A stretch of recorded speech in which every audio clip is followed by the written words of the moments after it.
At 21 years of age, something very fundamental changes in the system. After that, the karmic influence is a much bigger influence. So it's a web of karma. You must have some kind of a solvent that you don't get stuck in it.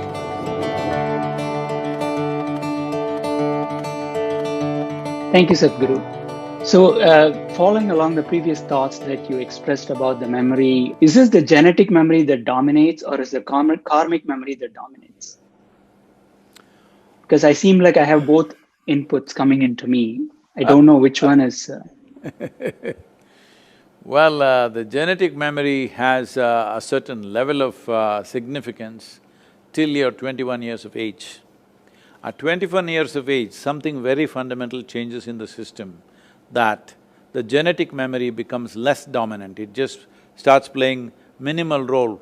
Many parents are surprised how the children who were so attached to them just some time ago, suddenly they cross 21 years of age, suddenly they cannot relate the same way with their parents simply because their genetic memory becomes at a lowered scale of function once 21 years of age is over. This is nature's way of building up a kind of a safety mechanism for our growth, because a human child doesn't come like other animals. Other animals, 90% of what they should be is already fixed by their genetics. Only 10% of evolution in their lifetime, that too they can either exploit it or not.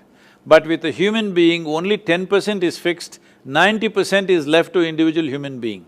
Because of this, the early stage of development for a human child is much more fragile, needs much more atmosphere, needs much more nurture, because 90% has to be created, only 10% is already there as a standard. So, by 21 years of age, your genetic influence would have come down significantly, unless you're very unnaturally attached to your parentage, either because they have too much wealth, or or because they're very dominant, or because you admire them too much, whatever. Otherwise, the genetic influence will come down naturally. So after that, the karmic influence is a much bigger influence than the genetic influence. When we say karmic influence, we should not… because there is this wrong perception that karma means it was only talking about something that comes from elsewhere from another life or whatever. It's not like that. From this morning, from the time you got up to this moment, your body is doing its own physical karma, mind is doing its mental karma, emotion is doing its emotional karma, energy is doing energetic karma. Every moment, in wakefulness and sleep it's happening. But let us take into account only the wakefulness.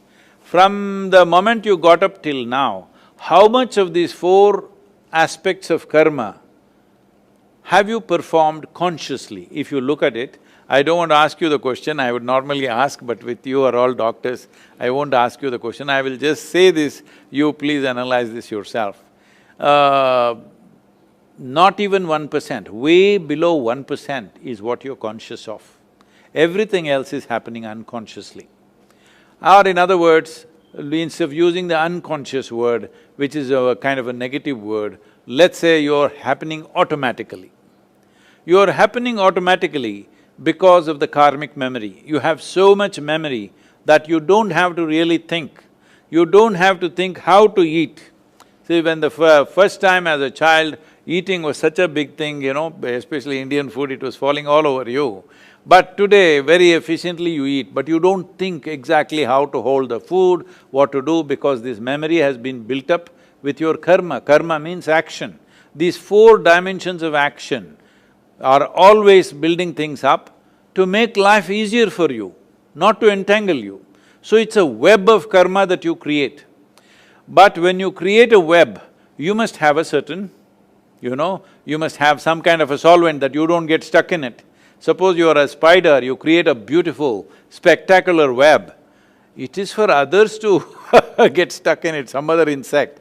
But if the spider itself gets entangled in it, that is a stupid spider. So that is what is happening to human beings. An elaborate system of memory is being created every moment. See, you may be sleeping, there are many experiments like this, I won't go into the detail. Even when you are sleeping, you're fast asleep, you don't know. I will speak in a language that you do not know 1 or 10 sentences. Actually, if we can hypnotize you after many months or years, we can make you say those sentences in a language that you do not know, at a time… you perceived it at a time when you are fast asleep. It is possible to do that. So I am saying if you walk from this place to that place, there may be 25 different kinds of smells. You may not notice it consciously. Only if it's very acute, either it is very bad or very good, you may notice it, otherwise you don't notice it. But in the sensory system, all that is recorded.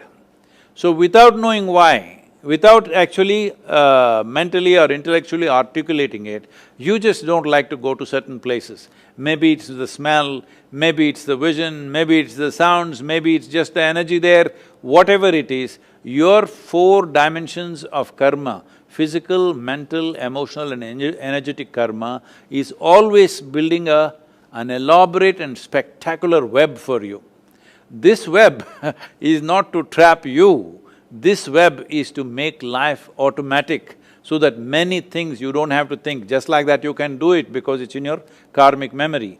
But unfortunately, because people are getting so identified with many things that they do, and they start choosing what is good and what is bad. The moment you say this is good, you will develop certain affinity for it. The moment you say this is bad, you will develop certain aversion for it. Both in affinity and aversion, you will get stuck. Now you built an elaborate web and you got stuck in your own web. This is the fate of karma for most people. Karma is the most dynamic way to exist. It simply literally means you are the maker of your life. For you to be the maker of your life, without your neurological system functioning to your commands, you will never be the maker of your life. You will always be an accidental life. So if you move away from being an accidental life, the people who are experiencing unnecessary levels of anxiety and fear and things on a daily basis, a whole lot of medical professionals are going about saying, these are normal things, you're anxious, it's normal, even I am also anxious. This is not the way to make a human being. A human being is capable of being above this. We are considered as human beings.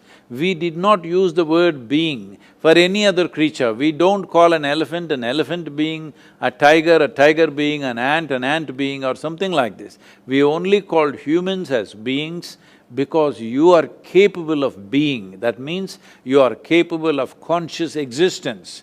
That means you are capable of using every faculty that you have the way you want, not in reaction to what happens around you, but by conscious response.